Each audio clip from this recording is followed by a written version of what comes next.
মানুষ যখন মৃত্যুবরণ করে, এই মানুষের দুইটা অঙ্গের ভিতরে একটা অঙ্গ হলো মাটির তৈরি দেহ।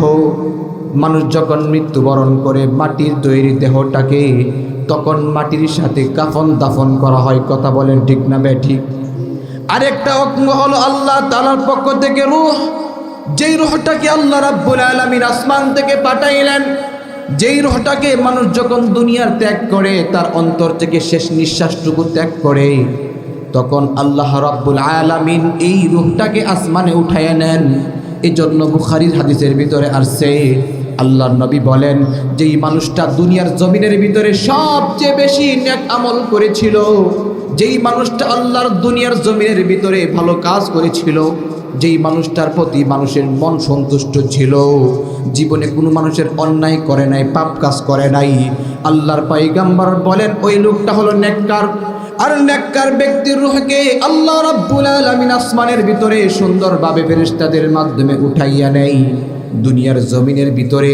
এই মানুষটা থাকার পরে ওই মানুষের দেহটাকে মাটির নিচে যখন কাফন দাফন করা হয়, রূহটাকে তখন দুনিয়ার মাটির নিচে কাফন দাফন করা হয় না। আল্লাহ রাব্বুল আলামিন রূহটাকে উপরে নিয়ে নেয়, দেহটাকে মাটির নিচে নিয়ে নেয়। কথাটা খুব ভালো করে বুঝবেন। এবার যদি বুঝে থাকেন তাহলে আপনারা একটু বলেন তো দেখি, আমাদের এই যে দেহটা কিসের তৈরি? মাটির তৈরি। এই জন্য মাটির তৈরি দেহটাকে মৃত্যুর পরে কোন জায়গার ভিতরে রাখা হয়েছে? একটু বলেন না, কোন জায়গার ভিতরে রাখা হয়েছে? মাটির নিচেই সেই মাটির তৈরি দেহটাকে রাখা হয়েছে। এবার আরো একটু বুঝে থাকলে বলেন তো দেখি, এই মাটির তৈরি দেহটাকে সুস্থ রাখার জন্য মাটি থেকে যে পরিমাণে উদ্ভিদ সবুজ শ্যামল আর ফসলগুলো আছে, শাকসবজি আছে, এই সমস্ত ফল ফ্রুট খেয়ে সুস্থ রাখতে হয়। কথা বলেন ঠিক কি ঠিক না?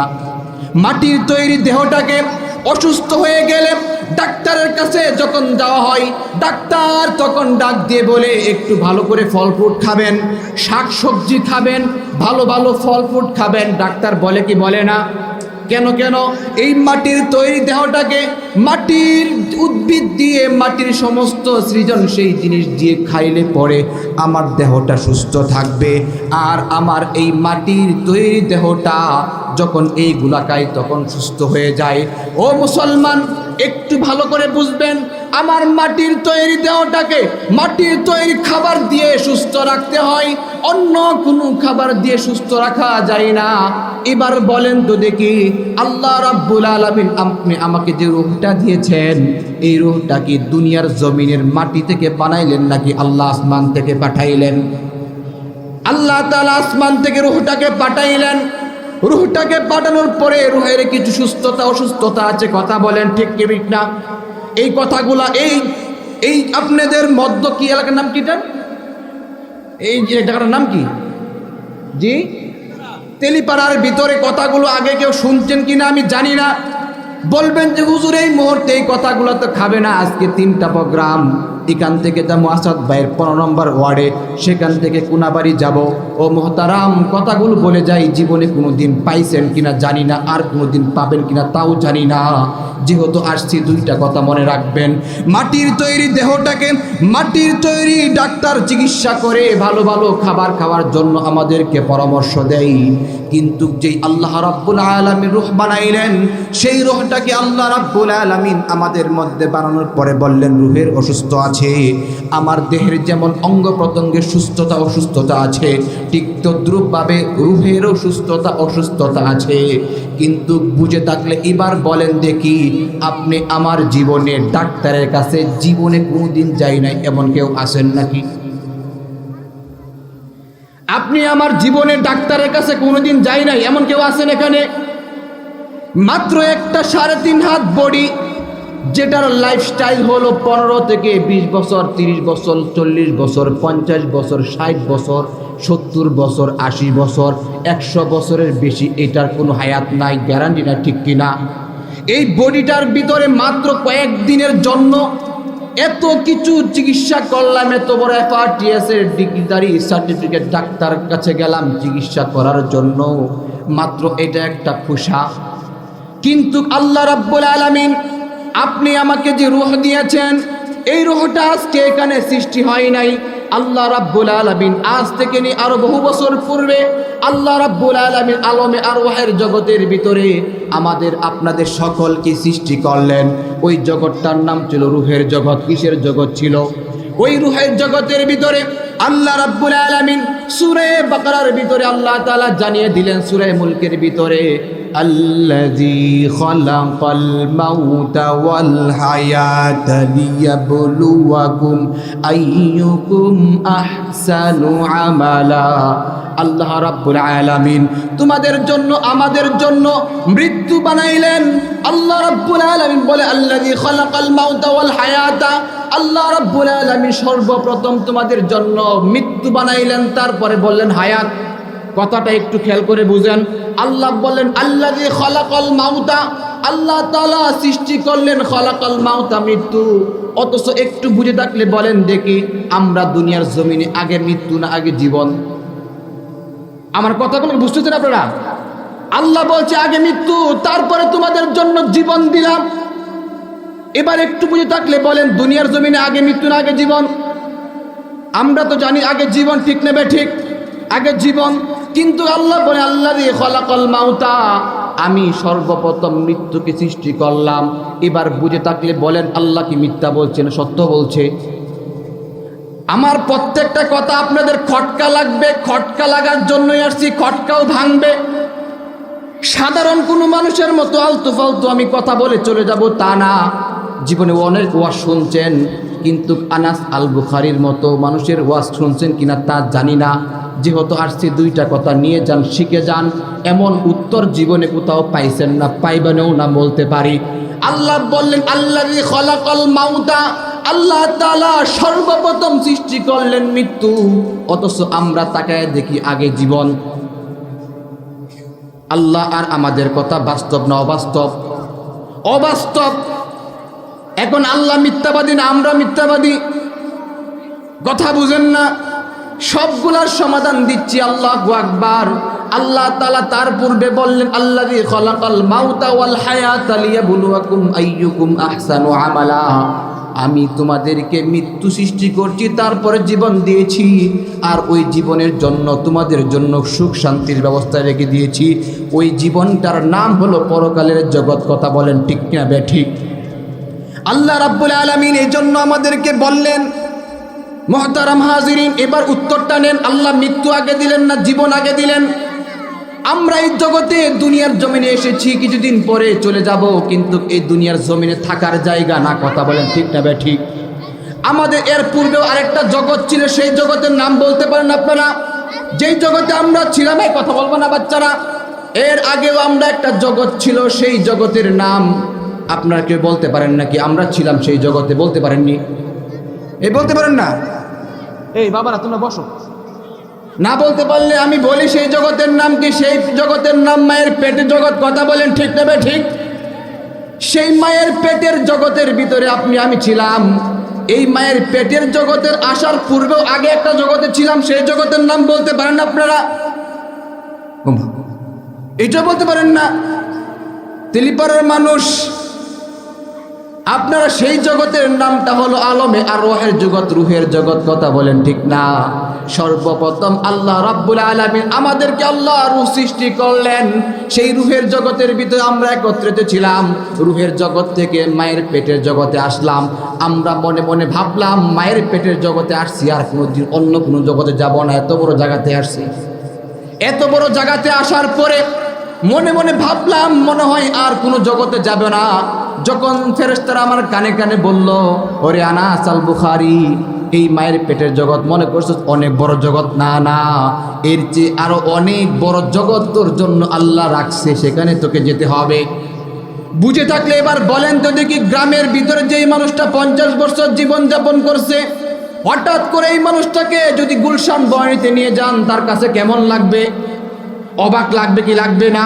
তারপরে যদি বলা হয়, ওরে বাবা কোন জগতে আগমন করলাম, এটা তো কি এক আলিশান পৃথিবী।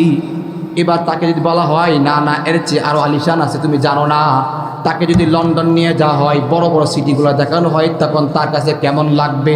তাকে যদি আমেরিকার হাইড্রোজেন টাওয়ারের মধ্যে নিয়ে যাওয়া হয়, তাকে যদি সেই হিলটন টাওয়ারের মধ্যে নিয়ে যাওয়া হয়, তার কাছে কেমন লাগবে একটা দেশে সমপরিমাণ একটা টাওয়ার, হিলটন টাওয়ার, কথা বলেন ঠিক কিনা? ওই ব্যক্তির কাছে কেমন লাগবে? বিশ্বাসই হবে না।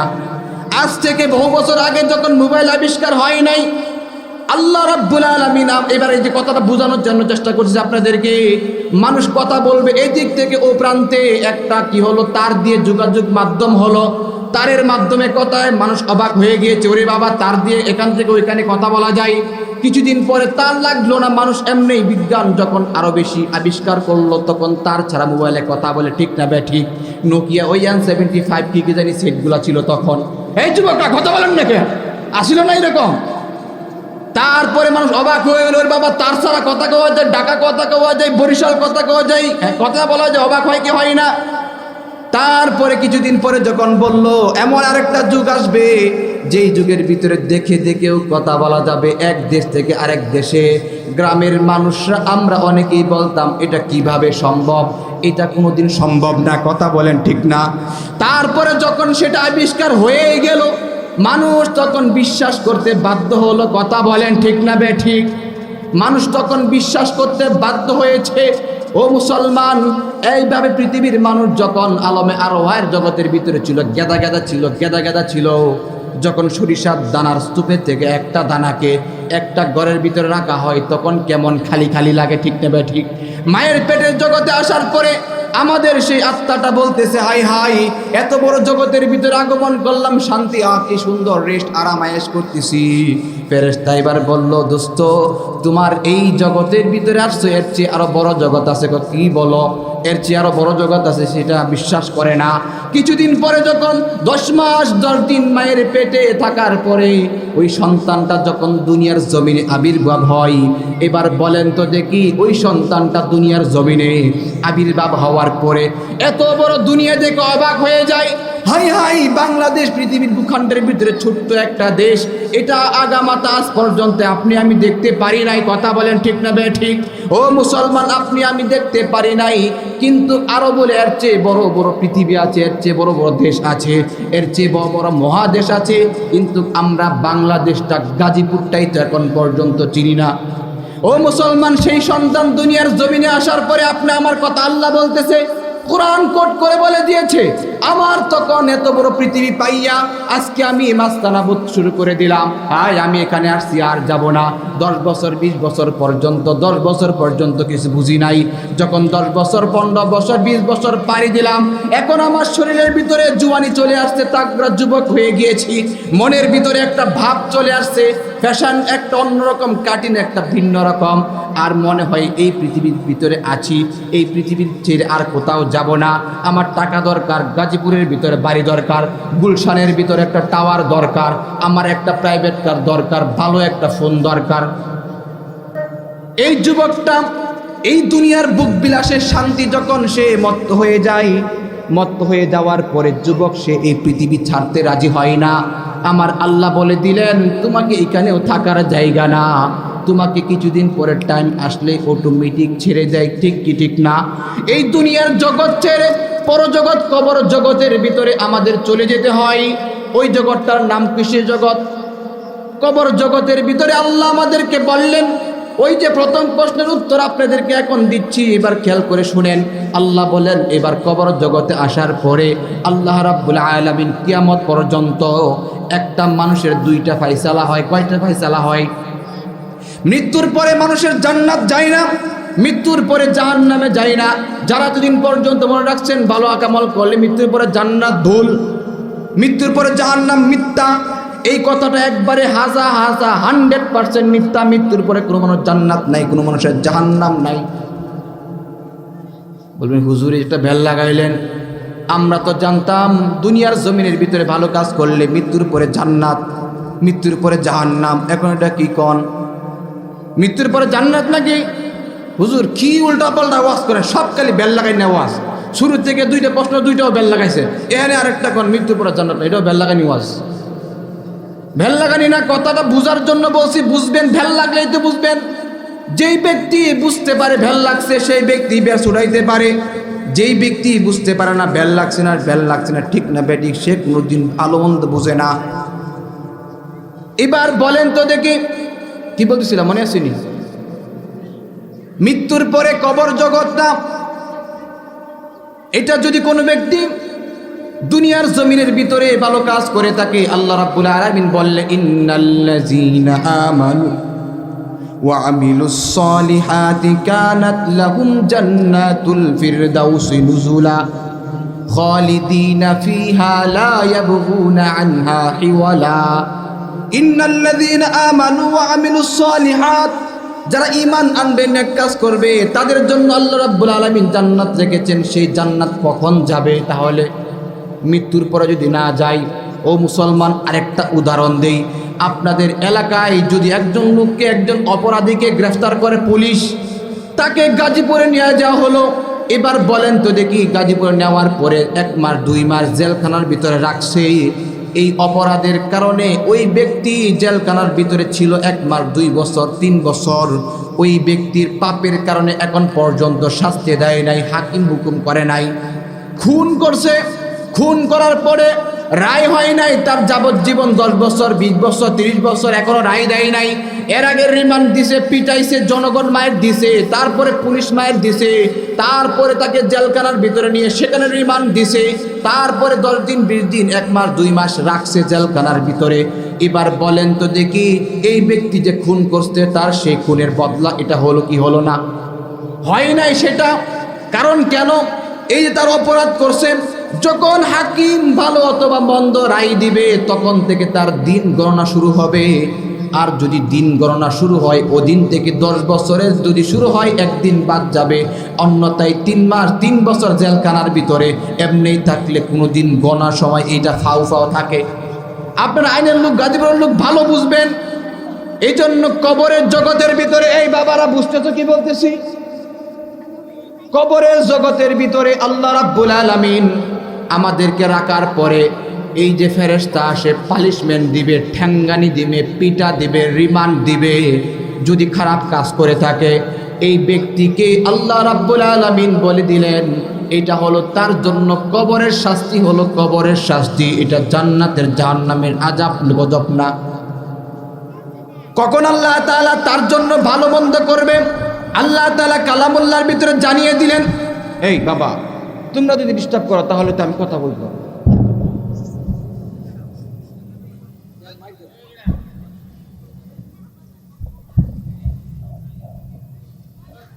আল্লাহ তাআলা কথার পয়েন্ট হারায় ফেললে, আমি তো এটা মেশিন না, মুখস্থ করে আসি নাই। আপনাদের দেখে যে কয়েকটা কথা বের হবে, যেটা ভালো হবে এটা নিবেন, যেটা ভালো লাগবে নিয়েন না। কিন্তু ডিস্টার্ব করলে কথা ভুলে যায়। আমার আবার তবিয়ত খারাপ। মুসলমান ভাই কথাটা বুঝবেন। একজন মানুষ দুনিয়ার জমিন থেকে মৃত্যুবরণ করলো, 1 নাম্বার জগৎ ছিল আলমে আরওয়ার জগৎ মুখস্থ করেন, 2 নাম্বার জগৎ ছিল মায়ের পেটের জগৎ, সেটা মুখস্থ করেন, 3 নাম্বার ছিল দুনিয়ার জগৎ, সেটা মুখস্থ করলেন, 4 নাম্বার ছিল আলমে বারজাখের জগৎ, কবর জগৎ, কেউ মাছের জগৎ, পানির জগৎ, যে যেখানে পড়ে মরে, আগুনে পড়ে মরে, তার কবর নাই, আছে না নাই? এই জন্য কবর জগৎ না, এটাকে বলে আলমে বারজাখের জগৎ। ওই জগৎটার ভিতরে যাওয়ার পরে আল্লাহ রাব্বুল আলামিন কাল কিয়ামতের ময়দানে তিনি ফায়সালা করবেন কে ভালো কে মন্দ। মিজানের পাল্লার মধ্য দিয়ে এবার 2 জন ব্যক্তিকে জান্নাত জাহান্নামের ফায়সালা করবেন। এক পর্যায়ে জান্নাত জাহান্নামের মাঝখানে একটা জায়গা আছে, ওই জায়গার ভিতরে আল্লাহ রাব্বুল আলামিন মৃত্যু নামক যে জন্তুটা আছে, জন্তু, ওই মৃত্যু নামক জন্তুটাকে আল্লাহ রাব্বুল আলামিন সেখানে নিয়ে যাবেন। সেখানে নিয়ে যাওয়ার পরে জান্নাতীদেরকে ডাক দিয়ে বলবেন, অমুকের ছেলে অমুক, এই দিকে আসো। এই যে তুমি দুনিয়ার জমিনের ভিতরে রাত্রিবেলায় শীতের রজনীতে নামাজের মুসল্লায় দাঁড়িয়ে চোখের পানি ফেলে কান্না করছো, আমি আল্লাহর ভয়ে জান্নাত পাওয়ার আশায় দুনিয়ার জমিনের ভিতরে তুমি অনেক বড় অফিসের অনেক বড় ম্যানেজার ছিলাম, তোমাকে মানুষ টাকা দিয়েছিল ঘুষ খাওয়ার জন্য, কিন্তু তুমি ঘুষ খাও নাই। তুমি অনেক বড় সরকারি কর্মকর্তা ছিলা, ব্যাগ ভর্তি টাকা দিয়েছিল, তুমি নেও নাই, আমি আল্লাহ নারাজ হয়ে যাব। তোমার অনেক সুযোগ ছিল, তোমার জন্য অনেক খারাপ কাজ করার সুযোগ ছিল, কিন্তু তুমি আমি আল্লাহর ভয়ে সেদিন করো নাই। আমি আল্লাহ রাব্বুল আলামিন আজকে দেখো তোমাকে আমি আল্লাহ জান্নাত দিলাম। মনে রাখো এই জান্নাত থেকে তোমাকে কোনোদিন বের হতে হবে না। তুমি মনে করছো মৃত্যুবরণ করবা, না না না, আল্লাহ তখন জানিয়ে দিলেন, বান্দা তোর মৃত্যুটাকে আমি এই যে বলি দিলাম, এখন এই মুহূর্তে জবাই করে দিলাম। আজকের পর থেকে তোর মৃত্যু নামক জন্তু যেটা আছে সেটাকে আমি হত্যা করে ফেললাম, মেরে ফেললাম। এরপর থেকে আর কোনোদিন তোর মৃত্যু হবে না, মৃত্যুর ভয় তোর করতে হবে না। কাল কিয়ামতের ময়দানে ওই জান্নাতের ভিতরে আফসুফি সালাম শান্তিতে বসবাস করবে। আল্লাহ বলেন, সালামু কাওলাম মির রাব্বির রহিম।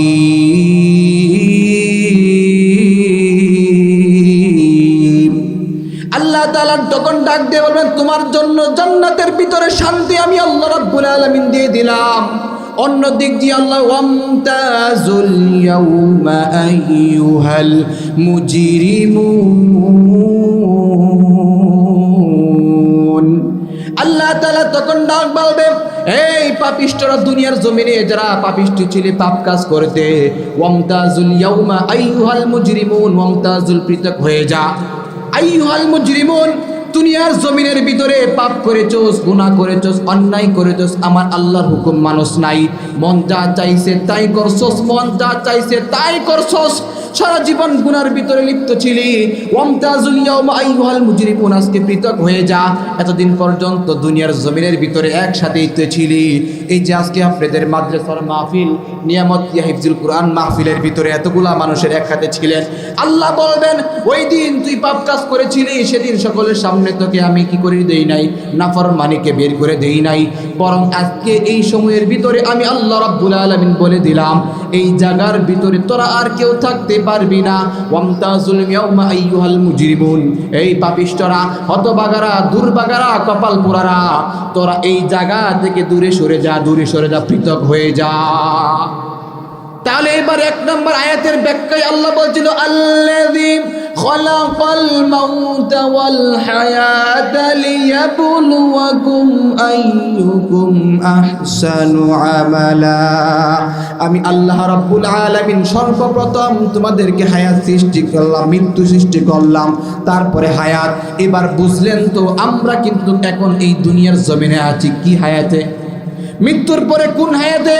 আল্লাহ রাব্বুল আলামিন আমাদের সর্বপ্রথম জান্নাতে অথবা জাহান্নামের ভিতরে মৃত্যু দিবেন। জাহান্নামীদেরকে ডেকে বলবেন, এই জাহান্নামীরা, এই যে জাহান্নামের ভিতরে যাইবি, আর কোনোদিন বের হইতে পারবি না, তোর মৃত্যু আমি এখানে দিয়ে দিলাম। এই জন্য জাহান্নামীরা, কাফেররা, মুশরিকরা, বেঈমানরা, নাফরমানরা সারা জীবন জাহান্নামের অগ্নিকাণ্ডের ভিতরে আল্লাহ রাব্বুল আলামিন তাদেরকে জাহান্নামের আগুনের ভিতরে পোড়াবেন, জাহান্নামের অঙ্গার বানাবেন। আমরা অনেকে এই জিনিসটা জানি, আগুন দিয়ে জাহান্নামের ভিতরে শাস্তি হয়, কিন্তু আরেকটা শাস্তি আল্লাহ রাব্বুল আলামিন জাহান্নামের ভিতরে রাখছেন। ওই শাস্তিটার নাম হলো ঠান্ডার শাস্তি। কোনোদিন শুনছেন নাকি? আল্লাহ রাব্বুল আলামিন জাহান্নামের ভিতরে জাহান্নামের আগুন রাখছে, কিন্তু এটা আমরা সবাই জানি জাহান্নামের আগুনে পোড়াবে, ভয় জাগে। কিন্তু আল্লাহ রাব্বুল আলামিন জাহান্নামীদেরকে জাহান্নামের ভিতরে ঠান্ডা এবং বরফ দিয়েও শাস্তি দিবে, সেটা আপনারা জানেননি? আল্লাহ রাব্বুল আলামিন বললেন, ওই দিন বরফ দিয়েও আমি আল্লাহ জাহান্নামীদেরকেও জাহান্নামের ভিতরে শাস্তি দিব। এই জন্য দেখবেন অতিরিক্ত গরম হলে যেমন আমাদের কষ্ট হয়, অতিরিক্ত শীত আর ঠান্ডা হলেও আমাদের কষ্ট হয়, ঠিক না ঠিক? ও মুসলমান, এই দুনিয়ার ভিতরে আল্লাহ রাব্বুল আলামিন প্রথম কথাই আসি, সময় যেহেতু অল্প, আমি আলোচনা শেষ করে ফেলবো অল্প সময়ের ভিতরে। এবার আসেন দেখি, আল্লাহ সুবহানাহু ওয়া তাআলা সর্বপ্রথম আপনি আমাকে এই দুইটা জিনিস বোঝার জন্য বললেন। এই মানব দেহটা দুইটা স্ট্রাকচারের ভিতরে, একটা হলো মানব দেহ আর একটা রূহের দেহ। মানব দেহটাকে সুস্থ রাখার জন্য মানব তৈরি ডাক্তারের কাছে যেতে হয় সুস্থ রাখার জন্য। জ্বর হইলে ডাক্তারের কাছে যান না, পাতলা পায়খানা হইলে যান কি যান না, হাড় দুর্বল হইলে যান কি যান না। কিন্তু এই পর্যন্ত আমি আপনাদেরকে বললাম, আপনারা বললেন যে আমরা এমন কোন মানুষ নাই ডাক্তারের কাছে যাই নাই। কিন্তু আমি এখন বলতে চাই, আমি যদি আপনাদেরকে একটা প্রশ্ন করি, সেই প্রশ্নটা হলো, এই রূহটাকে আল্লাহ রাব্বুল আলামিন সৃষ্টি করলেন, এই রূহটাও তো সুস্থ হয়, এই রূহটাও তো সুস্থ হয়, দুর্বল হয়, অসুস্থ হয়, ঠিক কি ঠিক না? এই রূহটা যে অসুস্থ হয়ে যায়, আমরা জীবনে 40 বছর, 20 বছর, 30 বছর, 50 বছর হয়ে গিয়েছে, আপনারা কি কোনোদিন রূহের তৈরি ডাক্তারের কাছে গিয়েছেন? কোনোদিন? আপনারা কোনোদিন রুহের তৈরি ডাক্তার কাছে গেছেন যে হুজুর আমার রুহটা দুর্বল না সবল, আমার রুহটা কি প্যারালাইসিস হয়ে গিয়েছে নাকি আমার রুহটা স্ট্রং আছে? কোনোদিন রুহের ডাক্তারের কাছে আপনারা যান নাই? দোস্ত,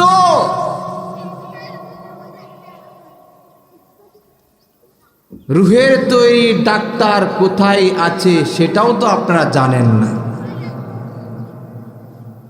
এই রুহের ডাক্তার কে, কারা, কোথায় আছে এটাও তো আমাদের বাংলাদেশের মুসলমানরাই জানে না। আমি চ্যালেঞ্জ করলাম এই জায়গার ভিতরে তেলিপাড়া থেকে, একটা রুহের ভিতরে কয়টা রোগ হইতে পারে সেটা জানবে দূরের কথা, রুহের ডাক্তার কোথায় আছে সেটাই তো জানে না। তাহলে চিকিৎসা করবে কিভাবে? চিকিৎসা করবে কোথায়? ডাক্তারই তো জানে না।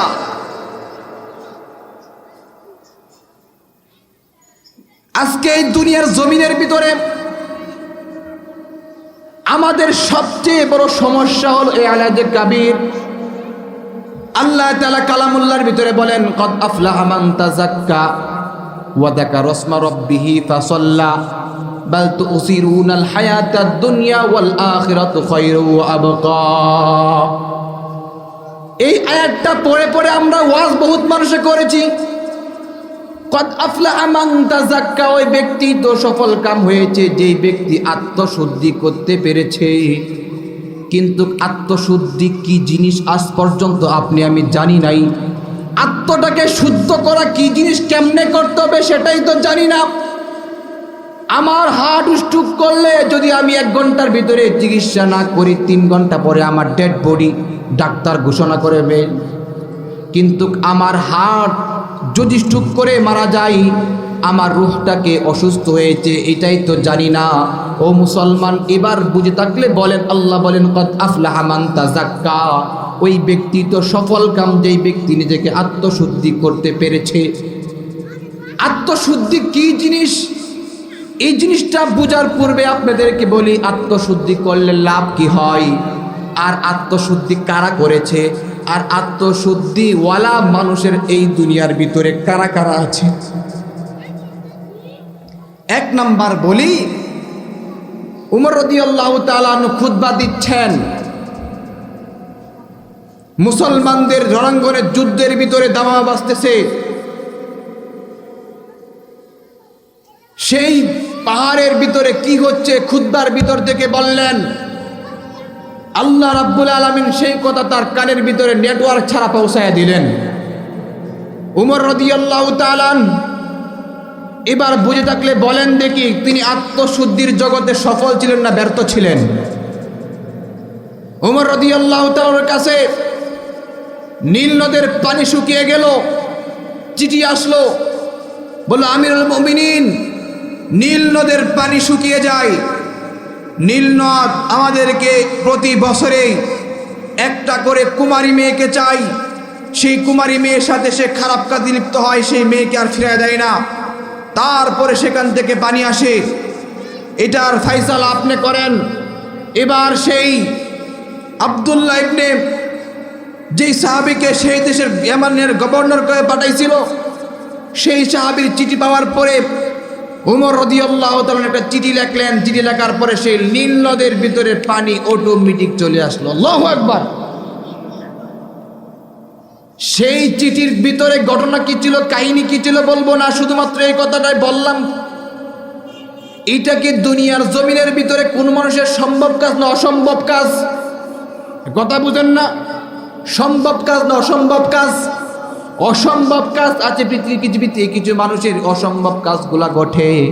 কিন্তু আমরা মাঝে মধ্যে কিছু অসম্ভব কাজ ঘটলে পরে আমরা তাকে কি বলি সেটা পরে বলছি। ও মুসলমান, আমরা জানি বড় পীর আব্দুল কাদের জিলানী রাহমাতুল্লাহি আলাইহি নাম শুনছেন না? শুনছেন না? আল্লাহর ওলি দুনিয়ার জমিনের ভিতরে আগমন করেছেন। আল্লাহ বলেন লা তাখালা খাউফুন আলাইহিম ওয়ালা হুম ইয়াহজানুন।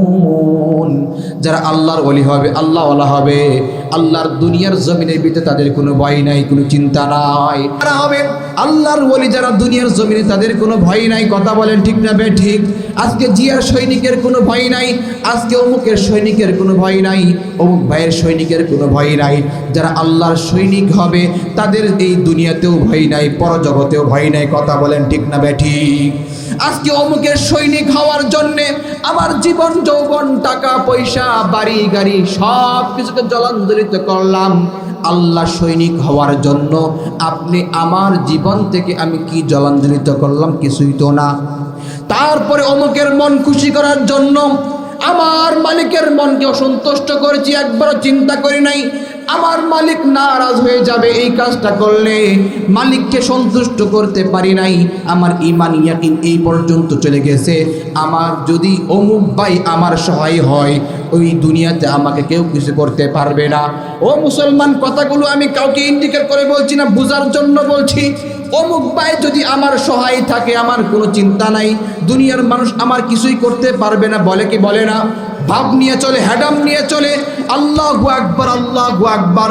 আল্লাহর দুনিয়ার জমিনের ভিতরে যেই সমস্ত মানুষগুলো আল্লাহ ওয়ালা হয়ে গিয়েছে, ওই মানুষগুলা ভাব নিয়ে চলে না, হ্যাডাম নিয়ে চলে না, রাস্তা দিয়ে চলে স্বাভাবিকভাবে। তারপরেও মানুষ তাদেরকে বুঝে না। পাকিস্তানের একটা ঘটনা আপনাদের সামনে বললে বুঝতে পারবেন আল্লাহর ওয়ালারা কেমন হয়, আল্লাহর ওয়ালিরা কেমন হয়, আত্মশুদ্ধিওয়ালারা কেমন হয়, কোরআনওয়ালারা কেমন হয়, আল্লাহর প্রেমিক কেমন হয়, আল্লাহ যাকে ভালোবাসেন ওই মানুষটা কেমন হয়। দুনিয়ার জমিনের ভিতরে দেখবেন এই যুবকরা দেখবেন ছেলে অথবা মেয়েকে ভালোবাসে। এই যুবক বাবারা কথাটা মাইন্ড করবেন না। আপনি আমার বাড়ির আশপাশের যুবক ছেলেরা, আপনার ছেলে আমার ভাই আপনার ভাই, যুবক যুবতী একে অপরের প্রতি প্রেম করে, ভালোবাসা করে। এবার এই যুবতীর দিকে কেউ তাকাইলে তাকে চোখ তুলে ফেলে। বাংলা ছবির প্রত্যেকটা ডায়লগের ভিতরে প্রেম কাহিনী আছে না নাই? নায়ক যে ছেলে মেয়েটাকে ভালোবাসে সেটার নাম হলো নায়িকা। ওই নায়িকার দিকে যদি কোনো সময় ভিলিয়ান চোখ তুলে তাকায়, সেই ভিলিয়ানটা কি মায়ের দেয় কি দেয় না? ও মুসলমান, এবারে একটু বুঝে থাকলে বলেন, আল্লাহর দুনিয়ার জমিনের ভিতরে পাকিস্তানের ভিতরে একজন জাস্টিস ছিল, সেও আল্লাহওয়ালা ছিল, বুজুর্গ ছিল। রাস্তা দিয়ে যাচ্ছে আস্তে আস্তে করে, হাঁটতে হাঁটতে এই দিক দিয়ে একটা যুবক যুবতী একে অপরকে মহব্বত করে ভালোবাসে। তারা যাচ্ছে, যাওয়ার পরে হঠাৎ করে এই যে আল্লাহওয়ালা বুজুর্গ ব্যক্তিটার পায়ের একটু পিছলা খায়া যাওয়ার কারণে কাদা মাটি তার শরীরের যুবতী মেয়ের গায়ের ভিতরে পড়ে যায়। যুবতী মেয়ের গায়ের ভিতরে যখন ওই কাদামাটি, পায়ের কাদামাটি দেখলো যুবকের তখন মিজাজটা চরম পর্যায়ে গরম হয়ে গিয়েছে। যুবক তখন কষ্ট পেয়ে কোনো কিছু দিক বেদিক চিন্তা না করে জোরে একটা থাপ্পড় বসাইল ওই ব্যক্তির গালের ভিতরে। মুসলমান, কথাটা বোঝার চেষ্টা করবেন। এবার যুবক যখন তার প্রেমিকার গায়ের ভিতরে একটা কাদার চিটা পড়লো, রাগ করলো আর গুসার জোরে তাকে থাপ্পড় দিল। কিছু দূর যেতে না যেতেই ডাক দিয়ে বলল, বাবারে, আমি তো তোকে ইচ্ছা করে এই কাদা মাটি তোর প্রেমিকার গায়ের ভিতরে দেই নাই, বরং আমি পড়ে গিয়েছিলাম, তাই একটু কাদামাটি পড়ে গিয়েছিল তার গায়ের ভিতরে, সেজন্য তুই আমি বৃদ্ধ মানুষকে এত জোরে থাপ্পড় দিলি।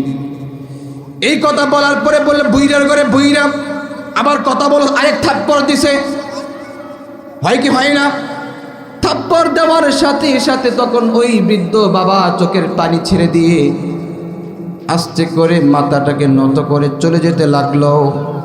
একটু দূর যেতে না যেতেই এই যুবক ছেলের দুইটা হাত সাথে সাথে অবশ হয়ে যায়।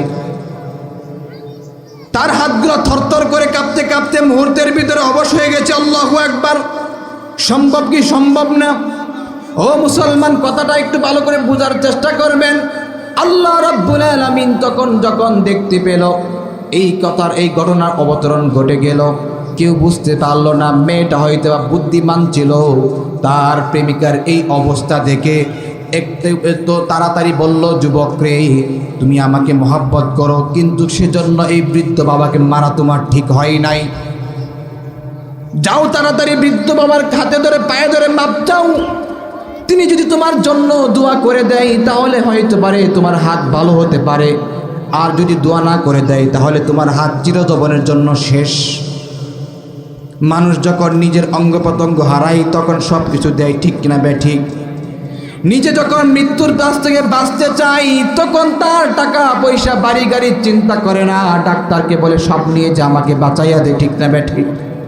অ্যাক্সিডেন্ট করে পা গেছে, ডাক্তার বলল পা কেটে ফেলে দে। বাবারে পা কাটিস না, যা টাকা লাগে নে, তারপরে পা আমার ফিরাইয়া দে। বলে কি বলে না? এবার যুবক বাবার কাছে যখন ওই ছেলেটা আসলো, এই বাবা বসো। যুবক ছেলের কাছে যখন এই যে বাবারা একটু ডিস্টার্ব করো না প্লিজ,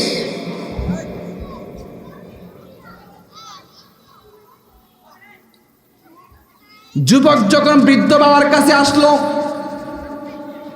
এসে বলল বাবা আমার ভুল হয়েছে, ক্ষমা করে দেন, আমি অপরাধ করে ফেলেছি, আপনি আমাকে মাফ করে দেন। এই কথা বলার পরে তখন সেই বৃদ্ধ আল্লাহর ওলি বললেন বাবারে আমি তো তোকে কিছু করি নাই, আমি কেমনে তোরে মাফ করব? আপনাকে থাপ্পড় দেওয়ার কারণে আজকে আমার দুইটা হাত প্যারালাইসিস হয়ে গিয়েছে, আপনি যদি আমাকে ক্ষমা করে দেন হয়তো পারে আমার দুইটা হাত ভালো হতে পারে। এবার যুবকের এই কথা শোনার পরে বৃদ্ধ বাবা দুইটা চোখের পানি ছেড়ে দিয়ে বলল বাবারে আজকে তোর প্রেমিকার গায়ের ভিতরে একটু কাদার ছিটা লাগলো, একটু কাদার ছিটা লাগার কারণে তোর দিলের ভিতরে কষ্ট হলো, আর তোর প্রেমিকার মন সন্তুষ্ট করার জন্য আমার গালের ভিতরে তুই থাপ্পড় দিলি।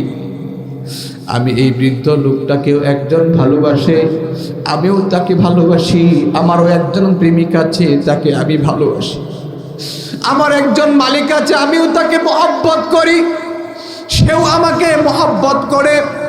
আমাকে কষ্ট দিলি, থাপ্পড় দিলি, তোর গায়ে যেমন তোর প্রেমিকার আঘাত সহ্য হয় না, আমার সেই প্রেমিক আল্লাহ আছে, সেই আল্লাহ আমার প্রেমিক, সেই প্রেমিকের গায়েও সহ্য হয় নাই, এজন্য তোর হাতটা আল্লাহ কেড়ে নিয়েছে, আমি কিছুই করি না। ও মুসলমান, আল্লাহওয়ালা যখন দুনিয়ার জমিনের ভিতরে থাকে ওই মানুষটাকে চিনা যায় না, ওই মানুষটাকে সাধারণ মানুষ মনে করে, মানুষ তাকে কখনো দায় গাল দেয়, ধমক দেয়, ধিক্কার দেয়, ঠিক না ব্যাঠিক? কখনো খাইতে দেয় না, তার জমি দখল করে, কখনো তাকে গালি দেয়, কখনো নেতার কাছে ভালো হওয়ার জন্য ওই মাদ্রাসার হুজুরটাকে পর্যন্ত ধমক দেয়। কথা বলেন ঠিক না ব্যাঠিক? ও মুসলমান, আল্লাহর ওলিরা দুনিয়ার জমিনের ভিতরে বসে থাকে, এই জন্য আজকে আমরা আল্লাহওয়ালা না হওয়ার কারণে আজকে আমেরিকা আমাদেরকে মারে, আমাদের কিছুই করতে পারি না। মুসলমানদেরকে ইন্ডিয়া মারে, কিছুই করতে পারি না। ও মুসলমান, কাশ্মীরের মুসলমানদেরকে মারে, কিছুই করতে পারি না, কারণ আমাদের লাইনটা আসল জায়গার ভিতরে নাই, বরং যেই জায়গায় লাগাইলে কারেন্ট জ্বলতো সেই লাইনটা আসলে আর্থিংয়ের ভিতরে নেগেটিভ পজিটিভ ভালোভাবে লাগাইতে পারি নাই, সেজন্য লাইনটা জ্বলে না। আমার সম্পর্ক যেই মালিকের সাথে করার দরকার ছিল ওই মালিকের সাথে কিন্তু আমি করতে পারি নাই, এজন্য যখন প্রয়োজন হয় ডাক দেয়, কিন্তু কি হবে, সুইচ দেয়, কারেন্ট জ্বলে না। ও মুসলমান, এই যে মাইক্রোফোন দিয়ে কথা বলছি, এই যে আমার শাহিন ভাই এখানে আছে, যদি উনি লাইনটা ঠিক মতন না দেয় এখানে কথা বলা যাবে নাকি? বরং লাইন ঠিক মতো দিয়েছি বিধায় কথা বলতে পারি। যেই মালিকের সাথে আপনার আমার সম্পর্কে থাকার কথা ছিল আল্লাহ রাব্বুল আলামিনের সাথে, আমরা ওই সূরা বাকারার ভিতরে বলছিলাম ক্বালু রাব্বুনাল্লাহ, আমরা আল্লাহ, আল্লাহ তুমি, আল্লাহ তুমি আমার রব, তুমি আমার রিজিক দাতা, তুমি আমার পালনেওয়ালা, তুমি আমার চালানেওয়ালা, তুমি আমার হায়াতের মালিক, তুমি আমার জীবনের মালিক, তুমি আমার মৃত্যুর মালিক, তুমি আমার রিজিকের মালিক, তুমি আমার সব কিছুর মালিক, তুমি আমার সব কিছু ভালো মন্দের মালিক। আমানতু বিল্লাহি ওয়া মালাইকাতিহি ওয়া কুতুবিহি ওয়া রাসূলিহি ওয়াল ইয়াউমিল আখিরি ওয়াল কদরি খাইরিহি ওয়া শাররিহি মিনাল্লাহি তাআলা ওয়াল বা'সি বা'দাল মাউত। এই কথাগুলো আমরা বিশ্বাস করেছিলাম। আল্লাহ রাব্বুল আলামিন এই কথাগুলো বিশ্বাস করার পরেও সেই আল্লাহ রাব্বুল আলামিনের পথ আমরা ছেড়ে দিয়েছি, আল্লাহর সাথে আমাদের লাইনটা ক্লিয়ার নাই। এই জন্য যখন আমরা আল্লাহর কাছে দোয়া করি ওই মালিক তখন আমাদের দোয়াটাকে অ্যাকসেপ্ট করে না। কারণ কেন? ওই মালিকের দোয়ার সাথে অ্যাকসেপ্ট করতে হলে আগে তো এমন একটা সিল মারতে হবে যে সিলটার ভিতরে একটা স্পেশাল পাওয়ার থাকবে, যেই সিলটা দেখে সচিবালয় সিল করবে, যেই সিলটা দেখে প্রধানমন্ত্রী সিল করবে। অথচ আমার আল্লাহর সাথে সম্পর্ক জোড়ানোর প্রথম যেই সিলটা সেটা হলো ঈমান। 2 নাম্বার শিরক থেকে মুক্ত থাকা। এবার আমরা ঈমান আনছি, ঈমান গেছে না আছে সেটাই করতে পারি না, ঈমানের সিলটা ঠিক মতো মারতে পারি নাই। 2 নাম্বার যেই পথে আল্লাহকে পাওয়া যায় সেই পথকে ছেড়ে দিয়েছি, যেই পথ আমরা আল্লাহকে পাবো সেই পথ ছেড়ে বিপদগামী পথে যাচ্ছি, শয়তানের দিকে যাচ্ছি।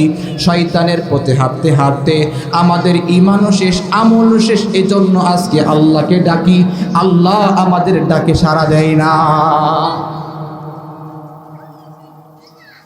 অন্যথায় আগে কেমন মানুষ ছিলেন দেখেন।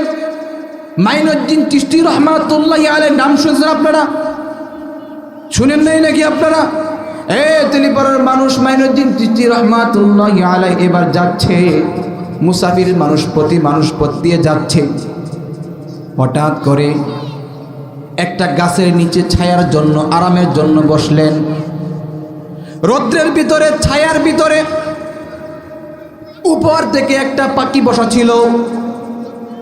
ওই পাখিটা হঠাৎ করে বিষটা ছেড়ে দিল, পায়খানা করে দিল। কি বলে আপনারা? পায়খানা করে দেওয়ার পরে মাইনুদ্দিন চিশতি রহমাতুল্লাহি আলাইহি একটু ক্ষুব্ধ হলেন, রাগ হলেন, উপরের দিকে তাকালেন, একটু রাগ করে গুসা করে তাকানোর সাথে সাথে ওই যে গাছের ভিতরে পাখিটা ছিল জ্বলে পুড়ে ছারকার হয়ে গেছে। আল্লাহু আকবার! জ্বলে পুড়ে ছারকার হয়ে গেছে। মাইনুদ্দিন চিশতি রহমাতুল্লাহি আলাইহি শুধু একবার তাকাইছেন পাখির দিকে। আল্লাহ বললেন, কি নজরে তাকাইছে ওইটা শেষ। এজন্য আল্লাহর ওলিদের সাথে যারা বিয়াদবি করে, যারা দুষ্টামি করে, ফাইজলামি করে, ওদের দিকে আল্লাহর ওলিরা বলতে হয় না, ইশারা ইঙ্গিতে তাকাইলে ওর জীবন শেষ হয়ে যায়, প্যারালাইসিস হয়ে যায়, কিডনি নষ্ট হয়ে যায়। ওই ব্যক্তি স্ট্রোক করে আইসিইউতে থাকে। আল্লাহর ওলিদের সাথে বেয়াদবি কথা করা কারা কারা ঠিক না বে ঠিক? ওই চৌরাস্তার ভিতরে আল্লাহর ওলির সাথে বেয়াদবি করে আসছে, আল্লাহর ওলি তখন কিছু বলে নাই। তোমার তো দলবল সৈন্যবাহিনী অনেক আছে, শুধুমাত্র একবার তাকাইছে চেহারার দিকে। ওই চেহারাটাকে আল্লাহ রাব্বুল আলামিন তার ক্যামেরার ভিতরে আটকায়া দিল। আটকায়া দেওয়ার পরে ফেরেশতাকে বলল, ও ফেরেশতা, এই চেহারাটা দেখছস নি? দেখছি। ওকে এই মুহূর্তে প্যারালাইসিস করে দে, ওর লিভার নষ্ট করে দে, ওর জবান বন্ধ করে দে, ওর হাত বন্ধ করে দে, ওর আগা বন্ধ করে দে, ওর পেশাব পায়খানা বন্ধ করে দে। ওই ব্যক্তি বাড়ি চলে যায় শান্তিতে, আর ওই ব্যক্তি অশান্তিতে হাসপাতালে ঘুরে। কথা বলেন ঠিক যাবে ঠিক? সেই মাইনুদ্দিন চিশতি রহমাতুল্লাহি আলাইহি কত বড় আল্লাহর ওলি ছিলেন। তখনকার সময়ের ভিতরে একজন বাদশা ছিল, পুতিনজি বাদশাহ। এবার যখন মাইনুদ্দিন চিশতি রহমাতুল্লাহি আলাইহি আত্মশুদ্ধির বয়ান দিচ্ছেন, মানুষ তার কথা শোনার জন্য সুন্দর সুন্দর কথা বলে, জান্নাতের কথা বলে, জাহান্নামের কথা বলে, ঈমান বৃদ্ধির কথা বলে। মানুষ যখন দলে দলে তার কাছে ভিড়তেছে, আল্লাহু আকবার, আল্লাহু আকবার, ওই জালেম বাদশার দিলের ভিতরে কনকন করে রাখতেছে। মন্ত্রী পরিষদের একজন ব্যক্তি বলল, বাদশা, আপনার এলাকার খবর রাখেননি, দেশের খবর রাখেননি? কি খবর? আপনার দেশের ভিতরে একজন মৌলভী সাহেব আসছে। মৌলভী সাহেব তার দলবলকে ভারী করতেছে, কি জানি কথা বলে। যেই তার কাছে যায় সেই তার ভক্ত হয়ে যায়, যেই তার কাছে যায় সেই তার ভক্ত হয়ে যায়। ভক্ত হতে হতে সবাই সেই ভক্ত হয়ে গিয়েছে। আর কয়েকদিন পরে উনি ধাক্কা দিলে আপনি ক্ষমতায় থাকতে পারবেন না। আমাদের সমাজে এমন কিছু লোক আছে না নাই? মাইনুদ্দিন চিশতি রাহমাতুল্লাহ আলাইহি বললেন, এত বড় আসপর্দা আমার দেশের ভিতরে কে মৌলভী আসলো রে, কোন মুন্সি আসলো রে, ধর তারে ধর। এবার যাইয়া খবর পাঠাইলো তারে জেলখানার ভিতর ঢুকানোর জন্য। একজন চৌকিদারকে পাঠাইলো। চৌকিদার যাইয়া ওই জায়গার ভিতরে কথাগুলো বলতেছে, কথাগুলো শুনতেছে, পিছনে বসে বসে শুনতেছে, কথাগুলো ভালো লাগতেছে। আরেকজনকে পাঠাইলো, সেও যায় বসে গেছে, কথা শুনে। পরে আরেকটা গ্রুপ পাঠাইলো, মন্ত্রী পরিষদের গ্রুপ। এক পর্যায়ে লাস্টে পর্যায়ে যাচ্ছে মন্ত্রী পরিষদের লোকেরা। এক পর্যায়ে যাওয়ার পরে ওই মন্ত্রী পরিষদের লোকেরাও সেখানে বসে গিয়েছে। এক পর্যায়ে যখন বক্তৃতা শেষ হয়ে যায়, বয়ান শেষ হয়ে যায়, সবাই বাড়ি চলে যায়, সবাই বাড়ি চলে গেছে। মাইনুদ্দিন এবার সবাইকে চিন্তা করে বলল, তোমরা এবার তোমাদের বাড়ি চলে যাও। এত টাকা পয়সা কই থেকে আসে, কেমনে আসে, এত মানুষের খাবার, আল্লাহু আকবার, চিন্তাই করতে পারে না। বাদশা অবাক হয়ে গেল। এক পর্যায়ে মাইনুদ্দিনকে আলটিমেটাম দিয়েছে, ও মাইনুদ্দিন, তুমি আমার দেশ ছেড়ে চলে যাইবা, না হলে তোমার কিন্তু খবর আছে। এই কথা কওয়ার পরে আল্লাহু আকবার, আল্লাহু আকবার, আঙ্গুল তুলছে আল্লাহর ওলির দিকে। আল্লাহর ওলি একবার খালি তার দিকে মনোবেশন করছে, চোখ তুলে তাকাই নাই। ওই ব্যক্তির মুতা বন্ধ হয়ে গিয়েছে। আল্লাহু আকবার। পেশাব বন্ধ হয়ে গিয়েছে, বাদশার পেশাব বন্ধ হয়ে গিয়েছে। হাকিম, চিকিৎসক, ডাক্তার সব খাওয়া শেষ, পেশাব বের হয় না। এবার বুঝে থাকলে বলেন দেখি, পেশাব আটকে গেলে একজন মানুষের তার কি অবস্থা হতে পারে? যে ব্যক্তির আটকে যায়, আগা আটকে যায়, মুতা আটকে যায়, ওই ব্যক্তির কি অবস্থা হয় আপনারা বুঝবেন। মুসলমান মাইনুদ্দিন এবার চিন্তা করল, আমার সব হেকিম কবিরাজ বড় বড় ডাক্তার শেষ, কিন্তু আমার এখন পেশাব পায়খানা হচ্ছে না, এখন কি করা? একজন এবার বুঝতে পারলেন, মন্ত্রী পরিষদের অন্যতম একজন উপদেষ্টা থাকে, সেটা হলো একজন সন্তানের মা। সন্তান কেমন তেরা না ভালো সেটা জানে কে? তার মা। মা যখন বুঝতে পারলো আমার সন্তান তো তেরার ঘরের তেরা, মাইনুদ্দিনকে নিয়ে যেই রকম অপবাদ দিয়েছিল, তাকে যে আলটিমেটাম দিয়েছিল, এই জন্যই হয়তো বা এইরকম একটা গজব এসেছে। এবার বাবাকে বলল, বাবারে তুই মাইনুদ্দিনের কাছে যা, এবার মাইনুদ্দিনের কাছে যাইয়া ক্ষমা চা, যদি মাইনুদ্দিন তোকে মাফ করে দেয়, মনে হয় তুই পেশাব পায়খানা করতে পারবি। আল্লাহু আকবার। ও মুসলমান, কথাটা আরেকটু ভালো করে বুঝবেন। এবার বাদশা বিছানা থেকে উঠতে পারে না, এবার অচল হয়ে পড়ে গিয়েছে। মন্ত্রী পরিষদের প্রধানমন্ত্রী এবার বাদশার ফরমান নিয়ে গেল কার কাছে? মাইনুদ্দিনের কাছে রহমাতুল্লাহি আলাই। যায় বলে, হুজুর আপনার কাছে আমার বাদশা পাঠাইছে। তো কেন পাঠাইছে? এই জন্য পাঠাইছে, বাদশা অসুস্থ, আপনার কাছে দোয়া চাইছে, ওনাকে মাফ করে দিতেন, ওনার পেশাব পায়খানা বন্ধ হয়ে গিয়েছে, আপনি একটু দোয়া করে দেন যেন তিনার পেশাব পায়খানা চালু হয়ে যায়।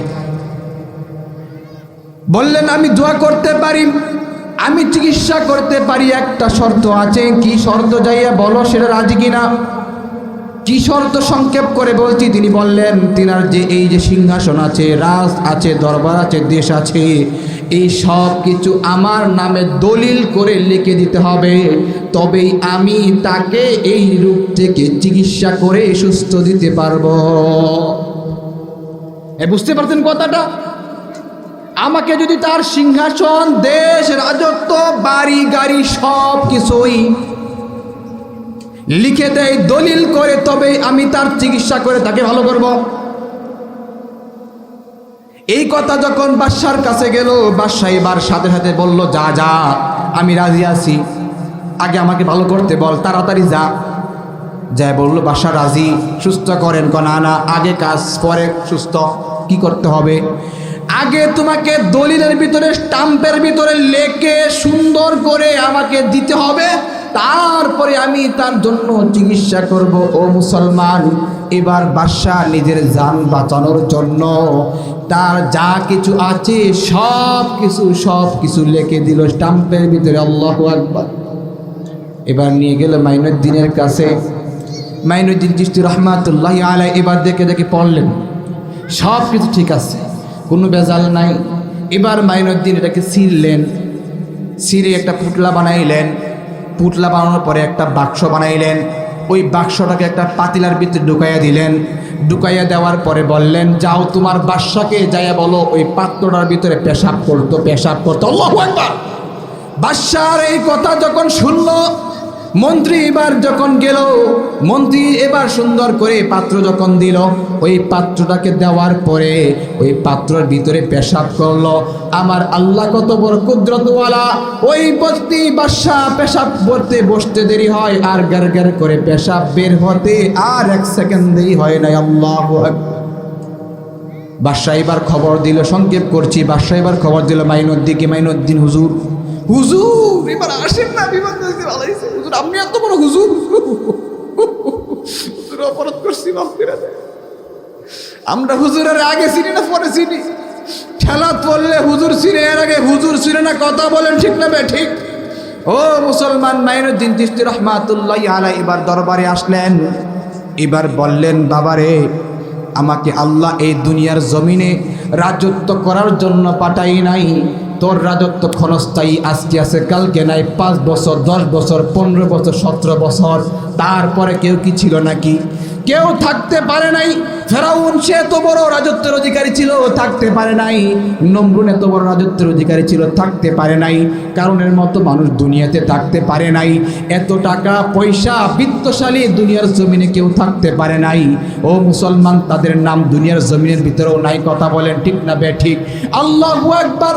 আল্লাহর দুনিয়ার, আল্লাহর জমিনের ভিতরে আল্লাহওয়ালারা রাজত্ব করে নাই, কোনো বাদশা ছিলেন না, কিন্তু তারা ছিলেন আল্লাহওয়ালারা, মুকুটবিহীন সম্রাট।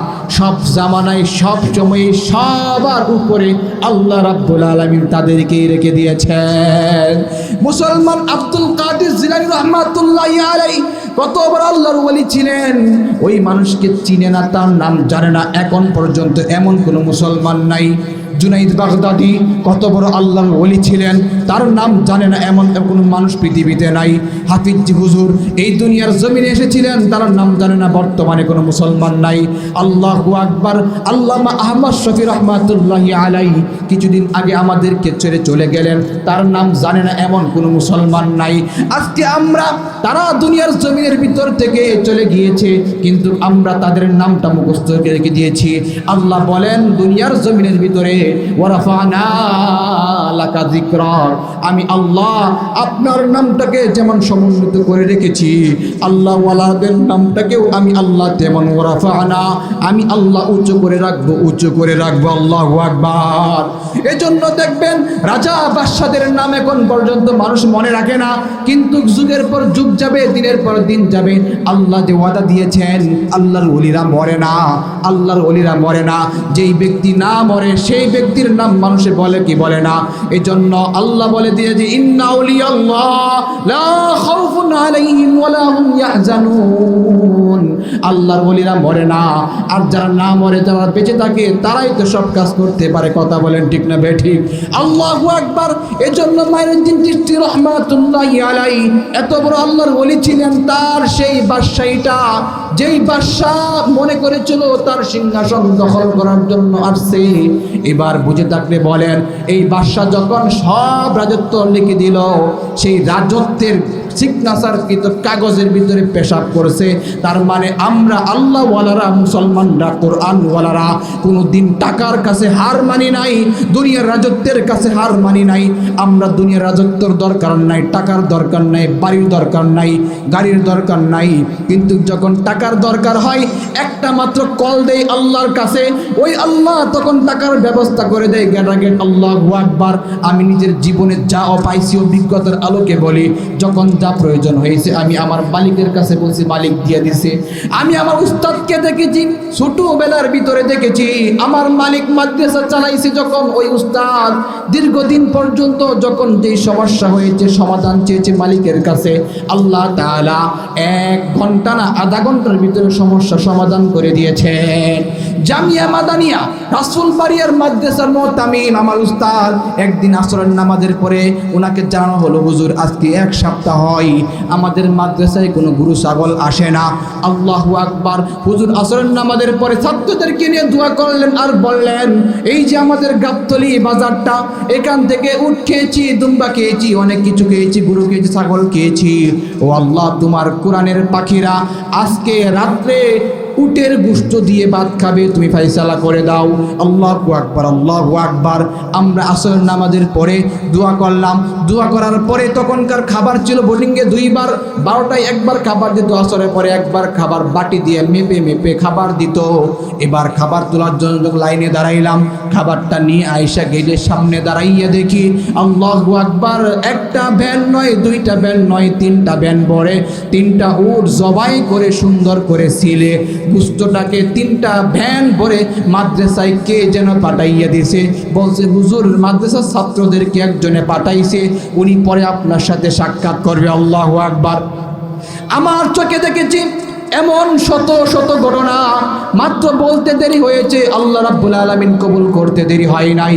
ও মুসলমান, আল্লাহওয়ালারা দুনিয়ার জমিনে না খেয়ে থাকতে পারে, ভালো কাপড় না পরতে পারে, মাথার চুল উস্কো খুস্কো থাকতে পারে, ওই ব্যক্তির ঘরটার ভিতরে হয়তো বা ভালো রকমের ফার্নিচার নাই, ওই ব্যক্তি হয়তো মাটির ভিতরে ফ্লোরিং করে থাকে, ওই ব্যক্তিটা হয়তো বা রাত্রেবেলায় ঘুমায় না, চোখের নিচে কালো দাগ উস্কো খুস্কো চেহারা হতে পারে, কিন্তু ওই মালিকের সাথে সম্পর্ক কি পরিমাণে করেছে, যখন যা প্রয়োজন হয় মালিকের কাছে বলতে দেরি হয়, মালিক সাথে সাথে আল্লাহু আকবার দিতে দেরি করে না। এই জন্য মালিককে যেই ব্যক্তি চিনছে দুনিয়ার জমিনের ভিতরে, সেই ব্যক্তির আর কোনো চিন্তার প্রয়োজন নাই, ওই ব্যক্তির আর কোনো কষ্ট নাই, ওই ব্যক্তির আর পেরেশানি নাই। এই জন্য মুসলমান, সর্বপ্রথম যেই কথাটা বলছিলাম, আল্লাহ তাআলা আপনাকে আমাকে দুইটা জিনিস দিয়েছেন, একটা হলো দেহের টাকচার, এই দেহের টাকচারটার ভিতরে একটা ইঞ্জিন, তার নাম হলো রূহ। আমার দেহটা মাটির নিচে চলে যাবে, রূহটা আল্লাহ রাব্বুল আলামিন আসমানে উঠাইয়া নেবে। ও মুসলমান, আল্লাহ রাব্বুল আলামিন যে রূহটা দিয়েছে, সেই রূহের চিকিৎসা করার জন্য আল্লাহ আমাদের কোরআন দিয়েছেন, এই কোরআন থেকে আল্লাহ আমাদের জিকির দিয়েছেন, এই কোরআন থেকে আল্লাহ রাব্বুল আলামিন চিকিৎসা দিয়েছেন। আমরা সেই চিকিৎসা কয়জন করেছি? এই মাদ্রাসাওয়ালারা, এই খানকাওয়ালারা, কোরআন ওয়ালারা, আল্লাহু আকবার, আল্লাহু আকবার। আল্লাহ তাআলা আমাদেরকে জানায়া দিলেন, ইন্না লিল্লাহি আহলিনা মিনান নাস কিলা মান হুম ইয়া রাসূলুল্লাহ আহলুল কুরআন আহলুল্লাহ। আল্লাহর পয়গম্বর বলতেছে, ও আমার সাহাবারা শোনো, ইন্না লিল্লাহি আহলিনা মিনান নাস, মানুষদের মধ্য থেকে আল্লাহ তাআলার পরিবারে কিছু লোক আছে, আল্লাহর পরিবারের লোক। আল্লাহর পরিবারের লোক কারা চিনেন নাকি? সময় তো নাই, শেষ হয়ে গেছে। এই কথাগুলা অন্ততপক্ষে যদি একটু সময় নিয়ে বলা যায় তাহলে অনেকের উপকার হয়। কিন্তু এই কথাগুলো এখন এই মঞ্চে বসা বলে ওয়াজ, দোয়া মাহফিল, ওয়াজ মানে কি? নসিহা। কিন্তু আমরা কি নসিহা করি আল্লাহ জানে।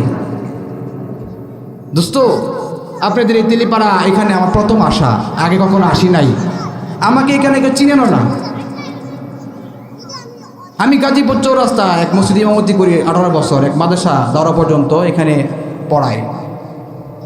তো যেহেতু আজকে এখানে আসছি, পরিচয় হয়েছি, আজকে আমি আলোচনাটা অসম্পূর্ণ রেখে দিলাম, সম্পূর্ণ করলাম না। কেন জানেন?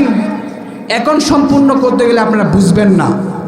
অপারেশন করার সময় পরিপূর্ণ অপারেশন না হলে সেলাই দিয়ে ফেললে ব্যথা হয় কি হয় না, রোগীর সমস্যা হতে পারে। আমি এখন আলোচনা সম্পূর্ণ করি নাই, ফিনিশিং দিলে পরে আগামী দিন ইনতে উঠে যায়, সেটা আপনারা ভ্যাল লাগাইবেন, পরে বিপদে পড়বেন। যদি আশপাশে কোথাও মাহফিল হয় আমাকে জানাবেন, ইনশাআল্লাহ ওই মাহফিলে ইনশাআল্লাহ এসে বাকিটা ফিনিশিং দিব। এবং রুহের 3টা রোগের কথা বলবো, 3টা চিকিৎসার কথা বলবো, 3টা আমলের কথা বলবো। আপনি চোখ বন্ধ করবেন, এখানে দেখতে পারবেন আল্লাহর আরশ। চোখ বন্ধ করবেন, এখানে দেখতে পাবেন আল্লাহর আরশ, কুরসি, লৌহা, কলম।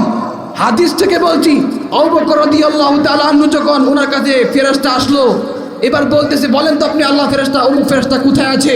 তিনি চোখ বন্ধ করে জান্নাত দেখলেন, জাহান্নাম দেখলেন, আরশ দেখলেন, লৌহ দেখলেন, কলম দেখলেন, অমুক দেশ তমুক দেশ, গোটা পৃথিবী দেখার পরে যখন কোথাও খুঁজে পাচ্ছিল না, তখন বলছিল, নিঃসন্দেহে আপনিই মনে হয় সেই ফেরেশতা, আর কেউ না। কারণ আমি সব খুঁজে দেখে আসলাম, কোথাও সেই ফেরেশতা নাই, তাহলে আপনি ছাড়া নিশ্চয়ই সেটা আপনি। তাহলে আল্লাহওয়ালা, কোরআনওয়ালা, আধ্যাত্মিক জগতের যারা সাধক, অন্তর যাদের কাশফ খোলা, তারা দুনিয়াতে বসে আল্লাহর আরশের খবর নিতে পারে কি পারে না? সেই আমল, কোন 3টা আমল করলে সেটা হয়? দুয়া কবুল হয় যেই আমলগুলা করলে, সেই আমলগুলা আজকে আর বলবো না।